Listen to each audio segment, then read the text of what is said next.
So it is interesting to me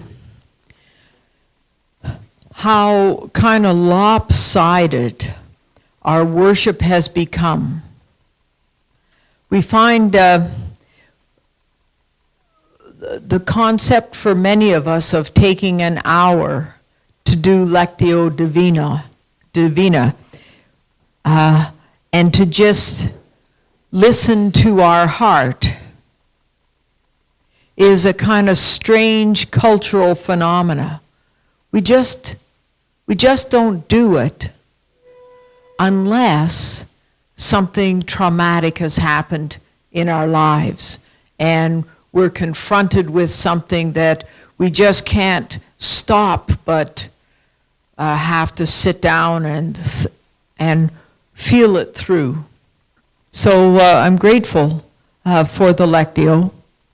I'm grateful for the Worship Cafe format that allows us to join hands, that allows us to be together as we process through things. In this series that we've been doing about what a progressive Christian is, and what a progressive church is, we come today to the concept that I'd just like to give you, that a progressive church is one that is creative, one that doesn't rely on this is how we did it in the past, but relies on our human and spiritual ingenuity to find our way in the present. Many of you will have heard the story of the family who came together at the newlywed's home, and when the newlywed was preparing the dinner, his wife said to him, "You have to cut the tail off the turkey." And he said, "Why?" But he did it because he was a newlywed, and that's what you do. And she said, "Well, that's how my mom does it." And so when Mom came for the dinner, they said, "Mom, why do you cut the tail off the turkey?" She said, "Because that's how my mom did it." And when Grandma finally got there for the dinner, they said, "Grandma, why did you cut the tail off the turkey?" And she said, "Oh, because my pan wasn't long enough."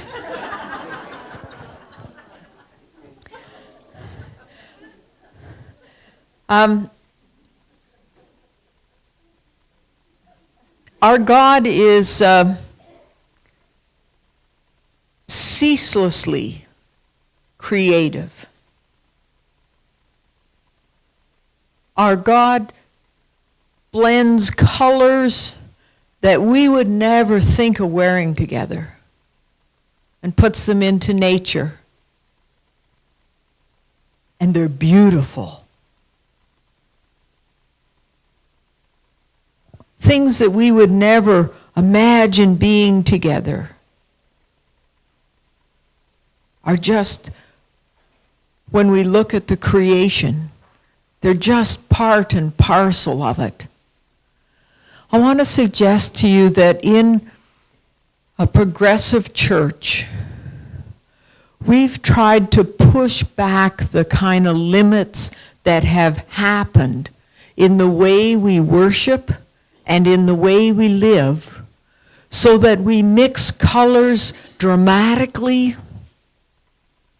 We break all the rules about color and what goes with what, who goes with who. We open ourselves up. And we're not content to say this is how we did it. Remember when Jim, some of you might have been here when Jim was here speaking. He comes annually, and so we invited him to speak. And I had breakfast with him the next day, and he was talking about the church amalgamation that they had done, and they had beautiful stained glass windows, and they gave them away. And I said, "Whoa, why did you give the stained glass windows away?" He said, "Well, you remember what the purpose of stained glass windows was? The purpose was, in a time when people couldn't read, they would have a stained glass window that depicted a very important story in the life of the congregation, and it was a thing that the people could meditate on and think about, and that story would stick in their minds." He said, "Now, just about everybody in our congregation can read.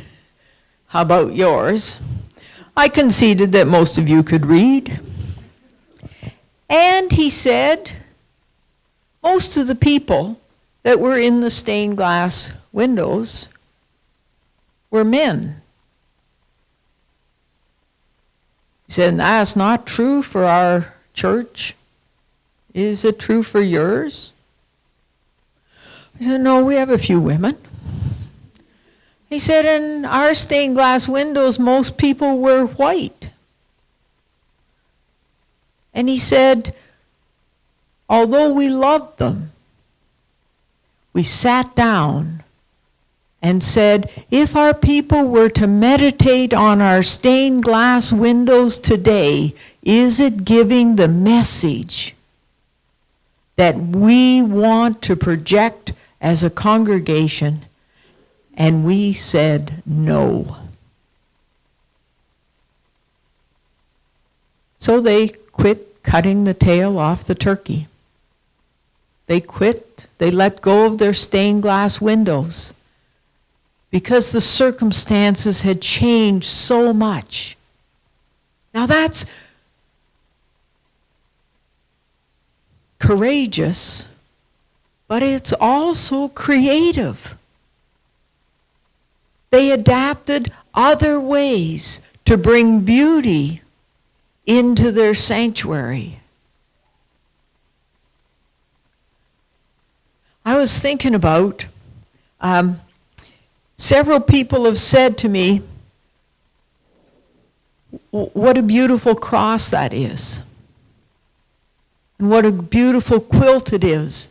And people who quilt have wanted to have come up each week almost to have a different look at it. And I thought, what if we didn't fix a cross in our church that was always the same? But what if we had a variety of textures? What if we were creative with the cross? Sometimes hidden, sometimes obvious, sometimes of material, sometimes of wood, sometimes of steel. There's a vast array and range of creativity that we never bring into our worship. I was thinking, and I want you to come and look at this when you have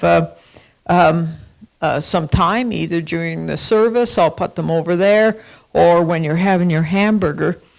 But, you know, we have Sunday school pictures of Jesus. You know, and I don't know if you noticed, but he's always white. And he's always in his traditional dress. Always got long hair. So I was thinking about different pictures. And I thought, we want to be an intercultural congregation. Why don't we have pictures of the black Jesus? I got one here. and the hair is in braids. We want to be reconciled with our First Nations neighbors. What if we had a variety of pictures, and one of them was of the First Nations? There's beautiful pictures from the Korean and the Asian groupings, different images. The black. These are, I'll show you the last one. So it's Jesus in the bread line. Right? We kind of, we get our sanctuary set for worship, and everything's very convenient. And then we kind of can forget about paying attention to it. And so soon we're not creative, except we leave it for the minister to be creative. And hope they're not too creative. In a progressive church, we throw out the staid and the commonplace and the stuff that no longer represents who we want to be as a community of faith, because we're creative and we trust ourselves and we have confidence that with our own ingenuity, we can create an environment and a space that says, God, this is who we want to be for you. So, in a progressive church, we're a lot more creative. And we don't settle to do things like our parents did, our grandparents did, because we understand that the core mission and the core message is to always speak anew to the people who've never heard but are currently living about what the stories of Jesus are. So, I say, let's have some fun. And one of the things that we have at our table, right? Blowing bubbles is very commonplace. How many of you ever do it with your grandkids? Of course. Yeah, like it's something that people recognize from everyday life. But what if we took the wand and said, you know what?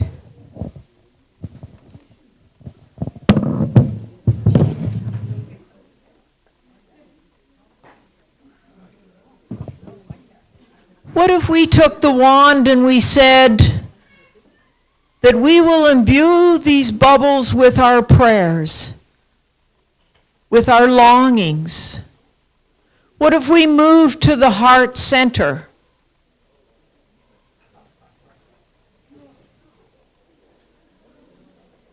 And just let those beautiful bubbles add beauty and delicacy and be creative with letting them be our prayers, our hopes. So during the offering, you feel free to blow bubbles, okay? And have a little bit of fun, because that's also a sign that creativity has been unleashed. People laugh.